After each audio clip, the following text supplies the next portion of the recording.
আসসালামু আলাইকুম ওয়া রাহমাতুল্লাহি ওয়া বারাকাতুহু। Hello everyone, how are you? সবাই কেমন আছেন? তো আশা রাখছি খুব বেশি ভালো আছেন। তো আজকে আমি আপনাদের সামনে খুবই গুরুত্বপূর্ণ একটা টপিক নিয়ে অ্যাপয়েন্ট হয়েছি। তো আজকের টপিকে থাকছে প্রেজেন্ট ইনডিফিনিট টেন্সের নেগেটিভ সেন্টেন্স। তো আমরা আগেই বলে রাখছি এবং বারবার বলছি টেন্সবিহীন ইংরেজিতে অনর্গল কথা বলা আপনার জন্য একটু কঠিনই হবে। সো আমি আপনাকে বারবার রিকোয়েস্ট করব টেন্সকে ভালো করে বুঝে এবং শুনে একটু সামনের দিকে আগে বাড়েন। তো আজকে থাকছে আপনাদের জন্য প্রেজেন্ট ইনডিপেন্ডেন্সের নেগেটিভ সেন্টেন্স। দেখেন এইখানে আমি প্রেজেন্ট ইনডিপেন্ডেন্সের নেগেটিভ সেন্টেন্সের চিনিওর উপায় লিখে রেখেছি। প্রথমে আপনি কয়েকটা উদাহরণ দেখেন।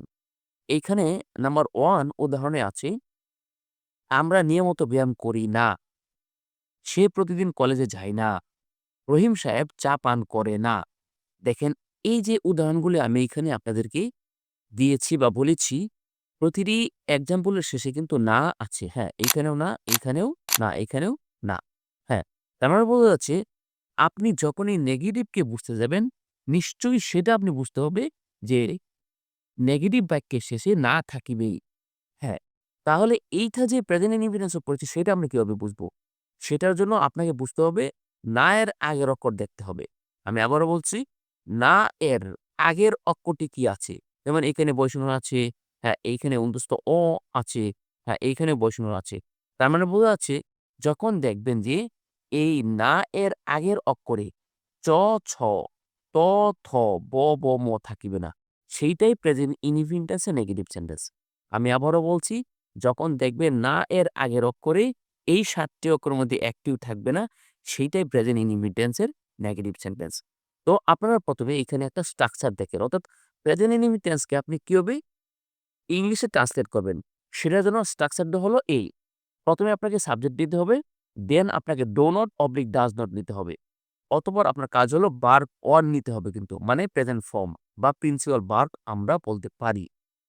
অতঃপর আপনার কাজ হলো অবজেক্ট অবলিক এক্সটেনশন ব্যবহার করতে হবে। আচ্ছা, দেখেন এইখানে আমি একটা উদাহরণ লিখেছি, তাহারা এখানে আসে না। এই বাক্যটি কিন্তু প্রেজেন্ট ইনডিফিনিট এর নেগেটিভ সেন্টেন্সে পড়েছে। কারণটা হলো বাক্যের শেষে না আছে এবং না এর আগের অক্ষরে কিন্তু এই যে দেখেন এখানে ৭ টি অক্ষরের মধ্যে ১ টি অক্ষরও নেই। তার মানে এটি প্রেজেন্ট ইনডিফিনিট এর নেগেটিভ সেন্টেন্স। টু নাম্বার 2 যে এক্সাম্পলটি সেটা হলো, আমরা এখন বিকালে ফুটবল খেলি না। হ্যাঁ, তাহলে ১ম এ কি নিতে হবে? সাবজেক্ট। এখানে সাবজেক্ট হলো আমরা, নিলাম উই এবং শেষে যান। শেষে কি আছে? না। নিতে হবে ডো নট। হ্যাঁ, নিলাম ডো নট। অতঃপর না এর আগে কি আছে? খেলি। হ্যাঁ, এখানে খেলি ইংলিশ নিলাম প্লে। অতঃপর খেলির আগে কি আছে? ফুটবল। হ্যাঁ, লিখে ফেলেন ফুটবল। ফুটবলের আগে কি আছে? বিকালে। হ্যাঁ, ইন দ্য আফটারনুন। এখানে যদি এখন আছে, এখন ইংলিশ নাও নিলেই চলবে। অথবা নাও ইংলিশটা ১ম এ নিলেও নিতে পারবেন। তাহলে কি হলো? We do not play football in the afternoon now. দেখেন নাম্বার ৩ যে এক্সাম্পল সেটা হলো, আমরা নিয়মিত ব্যায়াম করি না। দেখেন শেষে কিন্তু না এসেছে, তার মানে প্রেজেন্ট ইনডিফিনিট এর নেগেটিভে আছে সেটা।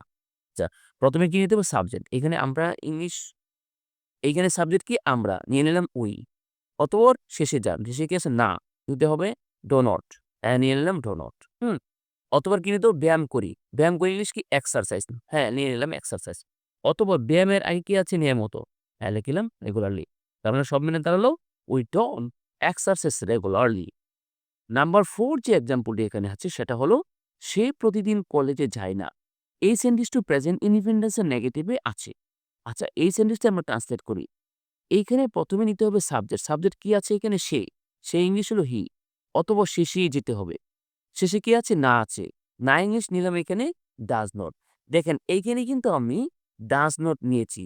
আর আগেরগুলি বাক্যে নিয়েছি ডো নট। কারণটা হলো সাবজেক্ট যখন হি হবে, শি হবে অথবা যেকোনো নাম হবে, সেক্ষেত্রে আপনি ডাজ নট নিবেন। আমি আবারও বলছি, সাবজেক্ট যখন হি, শি যেকোনো নাম, তাহলে নিতে হবে ডাজ নট। ওকে? অতঃপর না এর আগে কি আছে? যায়। দেখেন ইংলিশ যায় মানে গো। আচ্ছা, গো এর আগে কি আছে? কলেজে। তার মানে নিতে হবে টু কলেজ। কারণ এইখানে যেহেতু একটা স্থান এসেছে, স্থানে যাওয়া বোঝাচ্ছে। আমি আগেও বলে আসছি, যখন কোন স্থানে যাওয়া বোঝাবে, সেই স্থানে একটা টু বা টু দা ইউজ করবেন। যদি যাওয়া না বোঝায় স্থানে, তাহলে ইন বা ইন দা ইউজ করবেন। হ্যাঁ, এখানে কি যেহেতু যাওয়া বোঝাচ্ছে, সেহেতু আমি এখানে টু ইউজ করেছি, টু কলেজ। অথবা কলেজের আগে কি আছে প্রতিদিন? ডেইলি লিখলাম। তার মানে সব মিলে দাঁড়ালো he does not go to college daily. Number 5 যে এক্সাম্পলটি আছে সেটা হলো আহমেদ বাজারে যায় না। হ্যাঁ, এই সেন্টেন্সটি প্রেজেন্ট ইনডিফিনিট নেগেটিভে আছে। হ্যাঁ, এই সেন্টেন্সটা আমরা ট্রান্সলেট করি, প্রথমে নিতে হবে সাবজেক্ট। লিখলাম এখানে আহমেদ। হ্যাঁ, অথবা যেতে হবে শেষে। না, হ্যাঁ লিখলাম ডাজ নট। যেহেতু ওর নাম বোঝাচ্ছে সেহেতু আমরা ডাজ নট ইউজ করতে হবে। ডাক্তার। অথবা না এর আগে কি আছে? যায়। যায় মানে গো। অথবা কি আছে? বাজারে। হ্যাঁ, এখানে টু মার্কেট একসাথে লিখেছি। কারণ যেহেতু এখানে বাজারে যাওয়া বোঝাচ্ছে, সেহেতু আপনাকে এখানে টু নিতে হবে। অর্থাৎ টু মার্কেট নিতে হবে।